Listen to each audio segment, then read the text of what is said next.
सिंह राशि व्यक्ति विशेषଙ୍କ ପାଇଁ 2025 ମସିହାର ଫେବୃଆରୀ ମାସଟି ବଡ଼ ଉତ୍ସାହପ୍ରଦ ରହିବ। ଆପଣଙ୍କର ଲିଡରସିପ୍ କ୍ୱାଲିଟି ବା ନେତୃତ୍ୱ ନେବାର ଦକ୍ଷତା ଆପଣଙ୍କୁ ଶୀର୍ଷ ସ୍ଥାନରେ ପହଞ୍ଚାଇପାରେ। ବ୍ୟକ୍ତିଗତ ଜୀବନ ସୁଖମୟ ରହିବ, କିନ୍ତୁ ନିଜ ସ୍ୱାସ୍ଥ୍ୟର ଯତ୍ନ ନେବେ। ଆବଶ୍ୟକ ବ୍ୟାୟାମ ବା ଯୋଗ କରିବାକୁ ଭୁଲିବେ ନାହିଁ। ଆର୍ଥିକ ସ୍ତରରେ ଉନ୍ନତି ଆସିବା ଦେଖାଯାଏ। ଜୟ ଜଗନ୍ନାଥ। ନମସ୍କାର। ତପନ ଡାଇଜେଷ୍ଟକୁ ଆପଣଙ୍କୁ ସ୍ୱାଗତ। ଜାଣିବା ଫେବୃଆରୀ ମାସ ପାଇଁ ସିଂହ ରାଶିର ସମ୍ପୂର୍ଣ୍ଣ ରାଶିଫଳ। ଫେବୃଆରୀ ମାସର ଆରମ୍ଭରେ ରାହୁ ଓ ଶୁକ୍ର ଆପଣଙ୍କ ସିଂହ ରାଶିର ଅଷ୍ଟମ ଭାବ ମୀନ ରାଶିରେ ରହିବେ। ରବି ଓ ବୁଧ ଷଷ୍ଠ ଭାବ ମକର ରାଶିରେ, ଶନି ସପ୍ତମ ଭାବ କୁମ୍ଭ ରାଶିରେ, ବୃହସ୍ପତି ଦଶମ ଭାବ ବୃଷ ରାଶିରେ, ମଙ୍ଗଳ ଏକାଦଶ ମିଥୁନ ରାଶିରେ ଓ କେତୁ ଦ୍ୱିତୀୟ ଭାବ କନ୍ୟା ରାଶିରେ ଅବସ୍ଥାନ କରିଥିବେ।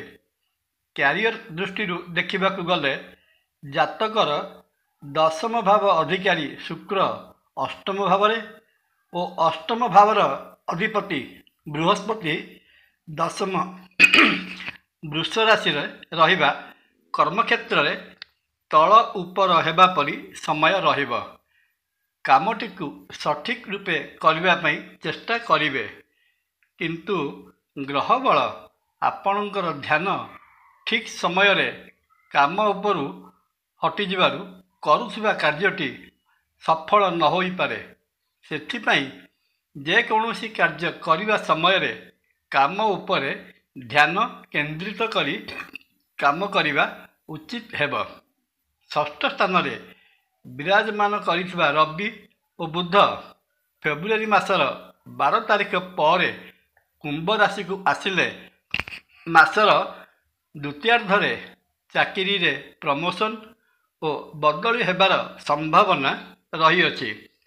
ସପ୍ତମ ଭାବ କୁମ୍ଭ ରାଶିରେ ଅବସ୍ଥାନ କରିଥିବା ଶନି ମହାଗ୍ରହ ବାଣିଜ୍ୟ ବ୍ୟବସାୟରୁ ପ୍ରଚୁର ଧନଲାଭ କରାଇବା ସହିତ ପଶ୍ଚିମ ଦିଗରେ ନୂତନ ବାଣିଜ୍ୟିକ ସଂସ୍ଥା ଖୋଲିବାର ମଧ୍ୟ ସମ୍ଭାବନା ରହିଅଛି।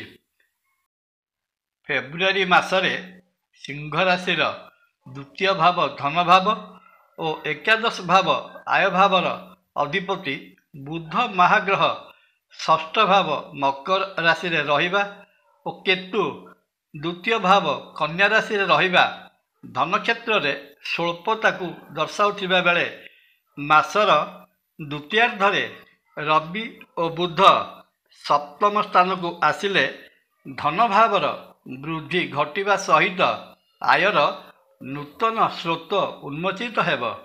ପୂର୍ବରୁ ଲାଗି ରହିଥିବା ଆର୍ଥିକ ସମସ୍ୟାର ସମାଧାନ ହେବ। ଏହି ସମୟରେ ବାଣିଜ୍ୟ ବ୍ୟବସାୟ ଏବଂ ଅର୍ଥ ଲଗାଣକାରୀ ସଂସ୍ଥାରେ ପୁଞ୍ଜିନିବେଶ କରିବା ଠିକ୍ ରହିବ, କିନ୍ତୁ ଏହି ସମୟରେ କାହାରିକୁ ଟଙ୍କା ପଇସା ଧାର କରଜ ଦେବା ଠିକ୍ ହେବ ନାହିଁ, ନଚେତ୍ ମିତ୍ରତା ଶତ୍ରୁତାରେ ପରିଣତ ହେବାର ସମ୍ଭାବନା ରହିଛି। ଅଷ୍ଟମ ଭାବରେ ଅବସ୍ଥିତ ଶୁକ୍ର ଓ ରାହୁ ଅନାବଶ୍ୟକ ଖର୍ଚ୍ଚ କରାଇବା ସଙ୍ଗେ ସଙ୍ଗେ ଆର୍ଥିକ କ୍ଷେତ୍ରରେ ସମସ୍ୟା ପ୍ରଦାନ କରିବାର ସମ୍ଭାବନା ମଧ୍ୟ ରହିଛି। ତେଣୁ ଏ ମାସରେ ଅନାବଶ୍ୟକ ଖର୍ଚ୍ଚଠାରୁ ଦୂରେଇ ରହିଲେ ଭଲ। ଏ କ୍ଷେତ୍ରରେ ଅବଶ୍ୟ ଦେବଗୁରୁ ବୃହସ୍ପତିଙ୍କ ପଞ୍ଚମ ଦୃଷ୍ଟି ଆପଣଙ୍କ ଧନଭାବ ଉପରେ ଥିବାରୁ ତାହା ଧନରକ୍ଷାରେ ମଧ୍ୟ ସହାୟକ ହେବ। ସ୍ୱାସ୍ଥ୍ୟ ଦୃଷ୍ଟିରୁ ଫେବୃଆରୀ ମାସଟି ସେତେ ଅନୁକୂଳ ଯିବାର ଦେଖାଯାଉ ନାହିଁ। ସିଂହ ରାଶିର ଅଧିପତି ରବି ମାସର ପ୍ରଥମାର୍ଦ୍ଧରେ ଷଷ୍ଠ ଭାବରେ ରହିବେ। ଷଷ୍ଠ ସ୍ଥାନର ଅଧିପତି ଶନି ସପ୍ତମ ଭାବରେ ରହି ସିଂହ ରାଶି ଉପରକୁ ପୂର୍ଣ୍ଣ ଦୃଷ୍ଟିରେ ଚାହିଁବା ଏବଂ ଷଷ୍ଠାଧିପ ବିଛା ରାଶି ଅଧିପତି ମଙ୍ଗଳ ନିଜ ଘରକୁ ଦେଖିବା ଆପଣଙ୍କ ସ୍ୱାସ୍ଥ୍ୟ ଉପରେ ପ୍ରତିକୂଳ ପ୍ରଭାବ ପକାଇବାର ସମ୍ଭାବନା ବ୍ୟକ୍ତ କରୁଅଛି। ତେବେ ଏଥିପାଇଁ ବିଶେଷ ବ୍ୟତିବ୍ୟସ୍ତ ହେବାର କିଛି ନାହିଁ, କିନ୍ତୁ ମଧୁମେହ ବା ଡାଇବେଟିକ୍ ରୋଗୀ ନିୟମିତ ସ୍ୱାସ୍ଥ୍ୟ ପରୀକ୍ଷା କରାଇ ନେବା ଉଚିତ ହେବ। ସିଂହ ରାଶି ଜାତକର ପ୍ରେମ ସମ୍ପର୍କିତ ବିଷୟ ଆଲୋଚନା କଲାବେଳେ ଜାଣିବା, ସିଂହ ରାଶିର ପଞ୍ଚମ ସ୍ଥାନ ଅଧିପତି ବୃହସ୍ପତି, ଦଶମ ସ୍ଥାନ ଶୁକ୍ରଙ୍କ ରାଶି ବୃଷ ରାଶିରେ ରହିବା ଏବଂ ଶୁକ୍ର ବୃହସ୍ପତିଙ୍କ ରାଶି ମୀନ ରାଶିରେ ଉଚ୍ଚ ସ୍ଥାନ ଅଷ୍ଟମ ଭାବରେ ରହିବା ଆପଣଙ୍କ ପ୍ରେମ ସମ୍ପର୍କକୁ ଜୀବନ୍ୟାସ ଦେଲା ପରି ଘଟଣା ଘଟାଇବ। କଥା କଥାକେ ପ୍ରେମୀ ଯୁଗଳ ମତାନ୍ତର ଭିତରେ ପରସ୍ପରଠାରୁ ଦୂରେଇ ଯିବେ ତ ପୁଣି ପର ମୁହୂର୍ତ୍ତରେ ଏକାଠି ହୋଇଯିବେ। ଏପରିକି ବ୍ରେକଅପ୍ ହୋଇଯାଇଥିବା ସମ୍ପର୍କ ପୁଣି ଯୋଡ଼ି ହୋଇଯିବାର ସମ୍ଭାବନା ରହିଅଛି। ପୁଅ ଓ ଝିଅମାନଙ୍କ ବିଷୟ ଆଲୋଚନା କଲାବେଳେ ଜଣାଯାଏ, ସିଂହ ରାଶିର ସପ୍ତମ ଭାବରେ ଅବସ୍ଥିତ ଶନି ମହାଗ୍ରହଙ୍କ ଯୋଗୁଁ ଦୀର୍ଘ ଦିନ ଧରି ଅଟକି ରହିଥିବା ବିବାହ କାର୍ଯ୍ୟ ଖୁବ୍ ନିକଟରେ ତ୍ୱରାନ୍ୱିତ ହେବାକୁ ଯାଉଛି। ଦୀର୍ଘ ଦିନ ଧରି ସ୍ଥିରୀକୃତ ହୋଇ ରହିଥିବା ବିବାହ ପ୍ରସ୍ତାବ ବହୁତ ଜଲ୍ଦି ବାସ୍ତବତାରେ ପରିଣତ ହେବ। ମାସର ଦ୍ୱିତୀୟାର୍ଦ୍ଧରେ ସିଂହ ରାଶିର ସପ୍ତମ ଭାବରେ ତିନୋଟି ଗ୍ରହ ଏକତ୍ର ରହିବା ଦମ୍ପତି ବା ସ୍ୱାମୀ ସ୍ତ୍ରୀଙ୍କ ମଧ୍ୟରେ ମନ ଅମେଳ ରହିବାର ସମ୍ଭାବନାକୁ ପ୍ରକାଶ କରୁଅଛି।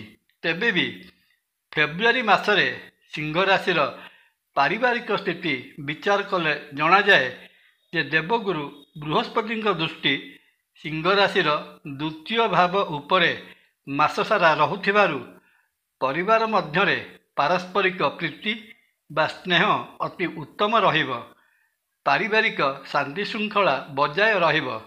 ସପରିବାର ଦୂରସ୍ଥାନକୁ ଭ୍ରମଣ ଯୋଗ ରହିଅଛି। ଘରେ ଶୁଭ କାର୍ଯ୍ୟ ବା ମାଙ୍ଗଳିକ କାର୍ଯ୍ୟ ଅନୁଷ୍ଠିତ ହୋଇପାରେ। ସନ୍ତାନ ବର୍ଗ ଶିକ୍ଷା କ୍ଷେତ୍ରରେ କୃତିତ୍ୱ ହାସଲ କରିବେ। ପିତାଙ୍କ ସ୍ୱାସ୍ଥ୍ୟର ଯତ୍ନ ନେବା ଆବଶ୍ୟକ। ଏ ତ ଗଲା ମୋଟାମୋଟି ଭାବରେ ସିଂହ ରାଶି ପାଇଁ ଫେବୃଆରୀ ମାସର ମାସିକ ରାଶିଫଳ। ଫେବୃଆରୀ ମାସରେ ସିଂହ ରାଶିର ରହୁଥିବା ଅଶୁଭତ୍ୱକୁ ଏଡ଼ାଇ ଶୁଭ ଫଳ ପାଇବା ନିମନ୍ତେ ସିଂହ ରାଶି ଜାତ ବ୍ୟକ୍ତି ପ୍ରତ୍ୟହ ପ୍ରାତଃସ୍ନାନ ପରେ ସୂର୍ଯ୍ୟଦେବଙ୍କୁ ଅର୍ଘ୍ୟ ପ୍ରଦାନ କରିବା, ଆଦିତ୍ୟ ହୃଦୟ ସ୍ତୋତ୍ର ଉଦିତ ସୂର୍ଯ୍ୟଙ୍କ ସାମନାରେ ପାଠ କରିବା ଏବଂ ଶ୍ରୀହରି ବିଷ୍ଣୁଙ୍କୁ ଚନ୍ଦନ ଓ ତୁଳସୀ ଅର୍ପଣ କରିବା, ପରିଶେଷରେ ଅଭାବୀ ଲୋକଙ୍କୁ ଅନ୍ନ ବସ୍ତ୍ର ଦାନ କଲେ ମାସଟିର ସମସ୍ତ ଅଶୁଭତ୍ୱକୁ ଏଡ଼ାଇ ସିଂହ ରାଶି ବ୍ୟକ୍ତିବିଶେଷ ସମ୍ପୂର୍ଣ୍ଣ ଶୁଭ ଫଳ ପାଇବା ନିମନ୍ତେ ସମର୍ଥ ହେବେ। ଜୟ ଜଗନ୍ନାଥ।